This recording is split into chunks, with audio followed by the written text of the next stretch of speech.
The sugar industry has been caught in a 50-year cover-up that may have contributed to your diabetes, your heart disease, even your cancer. The location, Harvard University.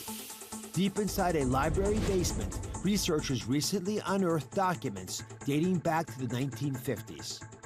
Specifically, they were letters between U.S. sugar industry executives and Harvard scientists. The significance? What the letters revealed was shocking. The sugar industry paid Harvard scientists the equivalent of nearly $50,000 today to publish an article in the New England Journal of Medicine in 1967, concluding that sugar plays a minimal role in heart disease compared to the real culprit, fat. Another recent discovery, damning the sugar industry. The same researchers uncovered a study from 1970 called Project 259. This study used rats to examine the effects of a high-sugar diet, and it was paid for by the sugar industry. Project 259 found evidence suggesting a connection between sugar, gut bacteria, and heart disease risk. It also raised the possibility of a link between sugar and bladder cancer. But before the more than 2-year-long study was completed, the sugar industry pulled their funding with just 12 weeks to go. And the research was never published or brought to light. Until now. I asked sugar addiction specialist and my friend Dr. Mark Hyman to be here.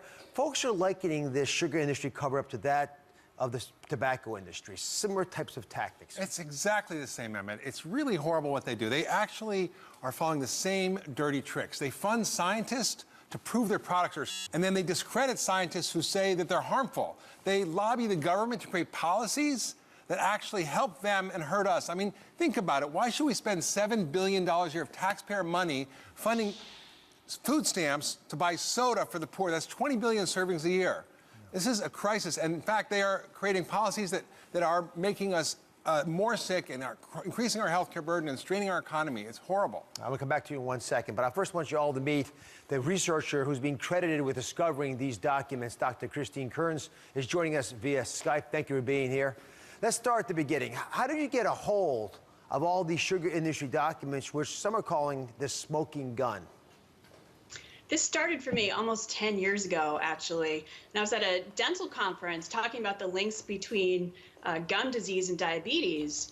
And I was given 2 booklets that didn't mention anything about reducing sugar consumption to manage diabetes. One actually recommended sweet tea, which has 56 grams of sugar as a healthy drink. And I actually chased down the speaker that gave me this booklet and said, how can you possibly, be promoting sweet tea? And he told me that there was no evidence linking sugar to chronic disease. And so I'm a dentist, and I was almost speechless, and I started to wonder, was there some sort of industry influence? And I eventually located internal sugar industry documents in a public library that had come from the Great Western Sugar Company, which was a beet sugar company that went out of business in the 1970s.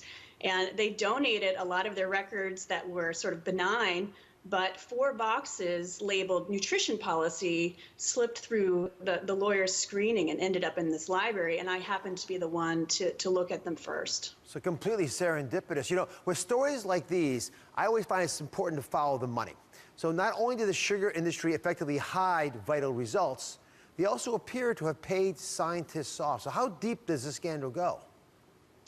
Well, I've only written about just a few of the sugar industry's research projects, but I know that they funded research between 1943 and the 70s, almost 300 projects they were funding, and I've just written about a handful. So I would say that they've been doing a lot behind the scenes for a long time, and we've barely just scratched the surface. Maybe naively, I got to ask this, how did they get away with this? Was no one watching? Well, I think for one reason, they purposely kept their name separated from the work. And the time period that we've been looking at, the 1960s, we didn't have the same disclosure rules for scientific journals that we do now. So it was harder to trace what the industry was sponsoring. Well, listen, thank you very much for being here, for being a truth finder. There's lots more to this story, and good luck to your work. All right, everybody, you all know it's the big news story, but I want to know what it means for real people. So I asked folks who've been following the headlines to offer me their thoughts. When you see these headlines, What does it mean to you? Because you've all been told, most of us my age have been told that sugar was okay, it was fat that was the problem. And there's a reason this was happening to you. Who has thoughts on that?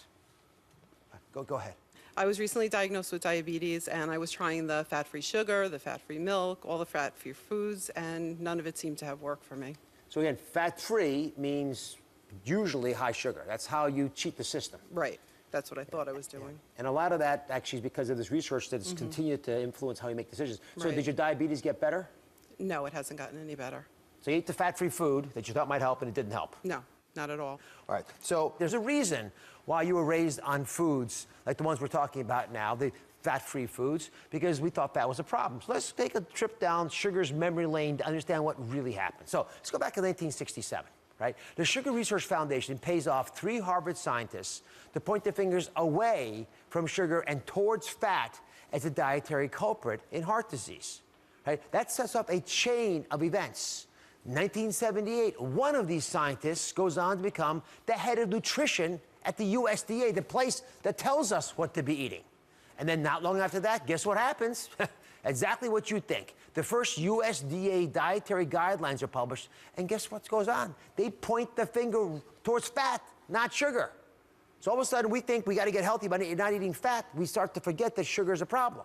In fact, the only reason these guys said sugar was an issue was because of tooth decay. Even though evidence seemed to have existed, even when we look at it now pretty clearly, and the US government said, yeah, it was out there, but it wasn't good enough. So they said it was debatable, and they ignored it. That's why Kathy and all of you who were eating all that fat-free cookies in the 80s and 90s, right, all the stuff we've been talking about, right, it happened to be loaded with sugar, and you thought you were helping yourself out. And here's the deal. The more sugar means more money for the sugar industry, but it also means the more of us are waiting in a doctor's office, waiting rooms, trying to take care of our diabetes and our heart disease and lots of other things. So let me go back to Dr. Hyman. If the research came out decades ago, why is it America looks like this today? Well, it would look a lot different if those guidelines were different. I mean, we wouldn't have 70% of us overweight, 40% of kids. We wouldn't have a 400% increase in diabetes. We wouldn't have the problems we have with policies that are driving chronic disease and crippling our economy. We'd see a nation of people who are healthy, of grandparents who could play with their kids and jump and play. It would be a very different America. If we hadn't been duped. If we hadn't been duped and taught that fat was bad and sugar was fine. It's the opposite. So we reached out to the Sugar Association for a statement. Here's what they said in part. It is challenging for us to comment on events that occurred more than half a century ago, particularly given that the researchers involved are no longer living. And we acknowledge that the Sugar Research Foundation should have exercised greater transparency in all its research activities, even though that was not the norm at the time in the studies in question when they were published. So they did go on to say, recent thorough evidence-based reviews of the research to date do not find evidence of a direct relationship between sugar and obesity or diabetes. Wow. So I know there are lots of doctors, Dr. Hyman included, who strongly disagree with that belief. They do concede that sugar is best in moderation, so at least the science is coming around a little bit even in their headquarters, but I think a lot of the damage has been done. There is good news.